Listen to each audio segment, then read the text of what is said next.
Hello viewers, thank you for joining me. This is one of those polls I changed last minute. I decided I wasn't feeling the summer-themed one just yet. As a result, I kinda just threw together whichever two series stood out to me the most as I was scrolling through my list.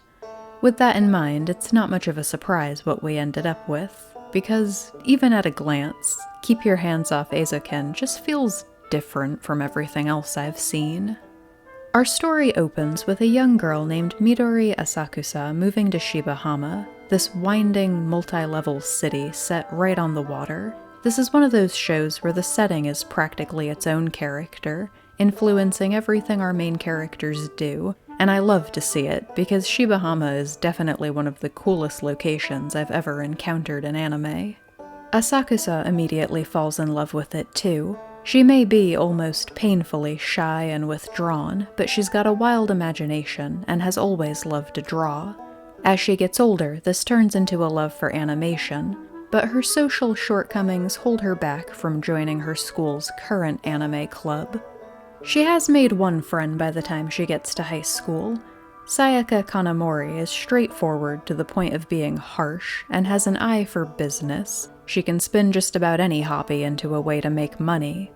All the pieces finally come together during a school festival.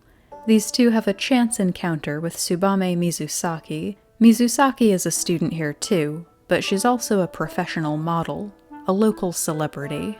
It may seem like Asakusa and Mizusaki have nothing in common, but they discover they share that love of animation. Where Asakusa tends to focus on backgrounds and world building, Mizusaki is drawn to observing and recreating how people move.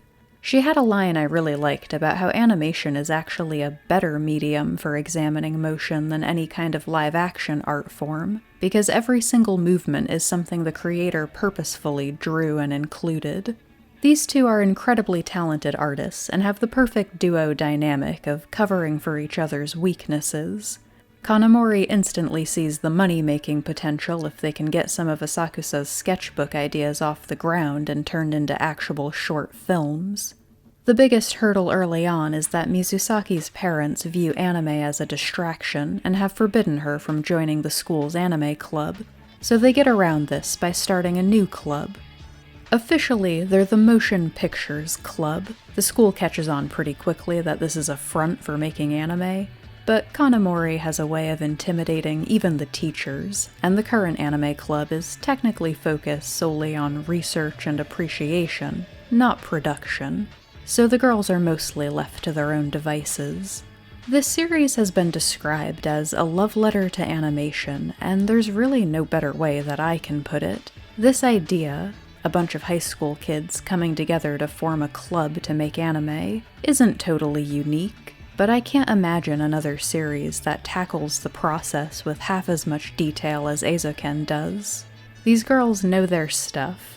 I love a passion project, something that was made just for the love of it. This show really feels like the creators were excited to get a chance to pull back the curtain and show the world their craft. This series is equal parts professional levels of detail and childlike wonder. They managed to turn even the most tedious parts of this journey into an adventure. Asakusa's imagination has a way of taking over everything and transforming their world. Mizusaki is always right there beside her, of course, but I loved seeing the fairly humorless Kanamori, really the last person you'd ever accuse of being whimsical, get sucked into it too at times. Asakusa and Mizusaki may stand out as the talent, but all three members of this team are really equally important. Kanamori's their muscle whenever the teachers or the student council start giving them a hard time. More importantly, she keeps the other two on schedule when they get lost in their work, trying to make everything perfect. My favorite scene in the whole show came at the end of episode 4. There's this big showcase, basically, where all the school's clubs have to present their case to the student council for why they deserve funding. After weeks of all-nighters, every technical roadblock possible, and that deadline hanging over their heads, their first short film is finally complete. And it was really satisfying to see how blown away their audience was, especially for a project that had no budget.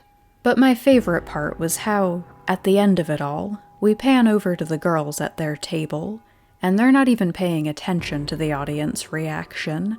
They're already too wrapped up in their own critiques of their work. All the places they saw room for improvement. I think that'll be relatable to anyone with an artistic passion. That scene, struck a chord in my soul. I felt it a little more personally than every other point they'd made so far.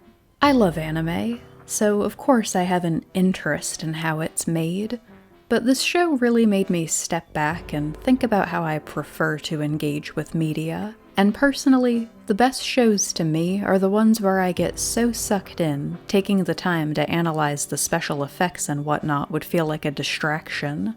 Which is not a great quality in a reviewer, I guess, but it is what it is. My passion lies with the art of the storytelling, not so much the specifics of the animation.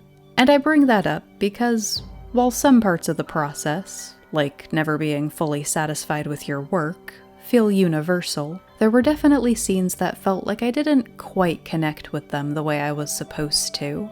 And I think, in this show's case, it's a great example of how sometimes that's not necessarily a flaw with the storytelling. Sometimes you just have to recognize when you're not exactly the target audience. And I should probably note that there were places I gave them a pass for being amateurs who were still finding their footing in this world. All their projects seem to start with bare-bones concepts and particular scenes they just thought would be cool to animate, without a hint of a plot or a single character for those scenes to revolve around, which felt totally backwards to me, but there's that disconnect I was talking about.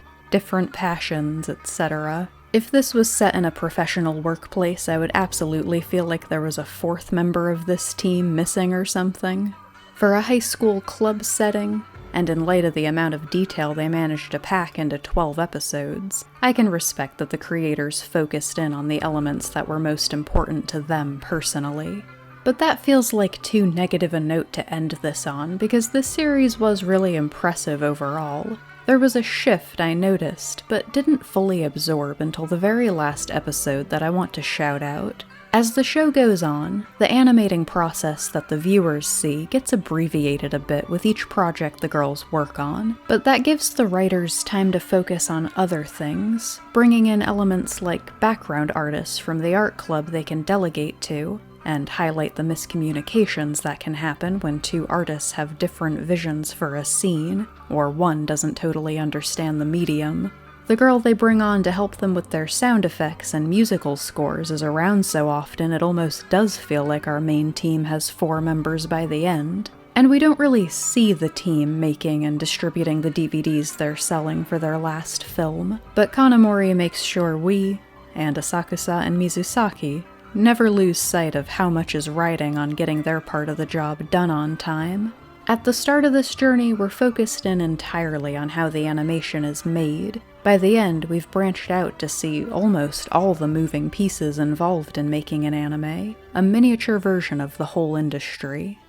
I don't know if I'd say I loved it start to finish, but I have a strong appreciation for this series. If you're here, if you have any interest in the animation process at all, it's definitely worth a watch. One of those shows I think everyone should see, even if it's not exactly your cup of tea.